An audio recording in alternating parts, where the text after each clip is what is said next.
In France, demonstrators called for immediate end to the violence and lifting off the Israeli blockade of Gaza. Gaza is a nation's battle. Read one banner carried by the demonstrators. Hundreds of thousands of people have taken part in the protests that have been staged every day since Israel began to bombard in the Gaza Strip. Protesters have staged rallies around the world to voice their anger as the Israeli offensive in the Gaza Strip enters a third week. Thousands of protesters march on the Israeli embassy in Britain. Large demonstrations have taken place in cities in Latin America, the United States, the Middle East, Asia, Africa, and Europe. Venezuela expels the Israeli ambassador to Caracas. The decision comes as a bid to respond to the ongoing Israeli assault on the impoverished Gaza Strip. Even the Jews had a word to say. I know the Arabs are very good. No problem till the Zionist movement starts. The idea of Zionism to take away the land from the Palestinians and the Arabs is starting the whole fighting. Not Arabs the problem, not Jews the problem, not Judaism, not Muslim, only Zionism.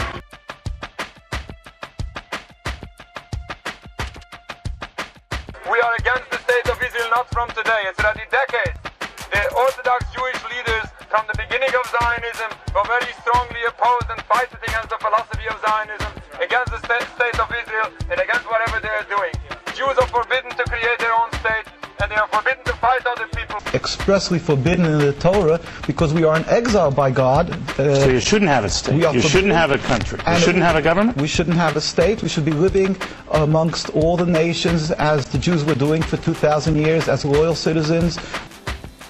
Even the Turks, who were close to Israel, turned against them after the horrific attack on Gaza. But we've already gone well past our closing time. I mean, Mr. Prime Minister, with apologies to Prime Minister Erdogan. 1 minute. 1 minute. 1 minute. Well, you know. 1 minute. 1 minute. Okay. 1 minute. But I'm going to hold you to the 1 minute, please.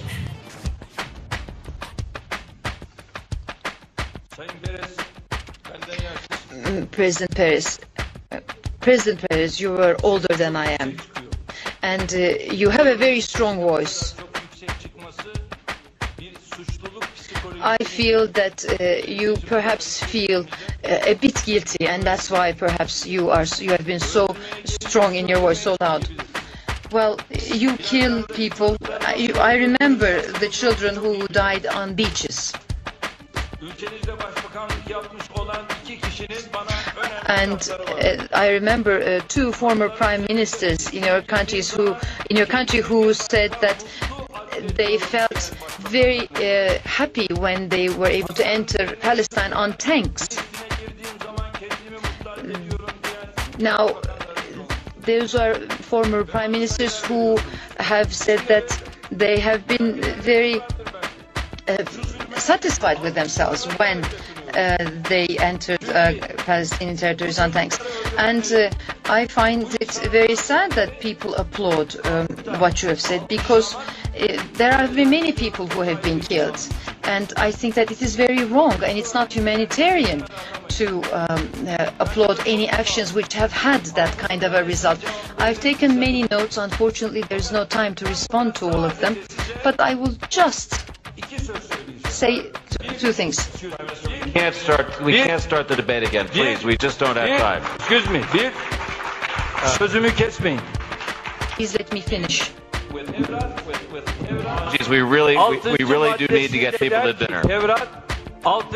Sixth commandment, thou shalt not kill. But we are talking about killing. At second point, Gilad Atzamoni says that barbarianism is way beyond what it should be. Then there is the international relations professor from Oxford University, Avishalom, has said this. Thank you very much. Thank you very much. Thank you very much. So I don't think I will come back to Davos after this. Thank you. because you don't let me speak. The President spoke for 25 minutes. I have spoken only half of that. Over to our host, Prime Minister, ladies.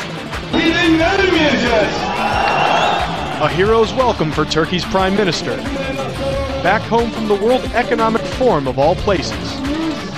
That's because Tayyip Erdogan had words for Israel's president over the bloodshed in Gaza. Demonstrators carried Palestinian flags and chanted anti-Israeli slogans. Some of them set fire to Israeli and U.S. flags. In the U.S., thousands turned out in Washington, D.C. to express their outrage. That's worse than the Holocaust. This is what they're doing. It's worse than the Holocaust. The crowds gathered in front of the Israeli embassy and then marched on to the Egyptian embassy to criticize Egypt's handling of the attacks. And Muslims across the world took to the streets after Friday prayers to show their solidarity for the people of Gaza. We have an opening now to tell the greater American public the truth about the activities of our government, what goes on in our name with our tax dollars, and how we can stop it. And the one thing that I would ask of the Congress and of our President-elect is that we don't need to send not one more dime and not one more bomb to Israel.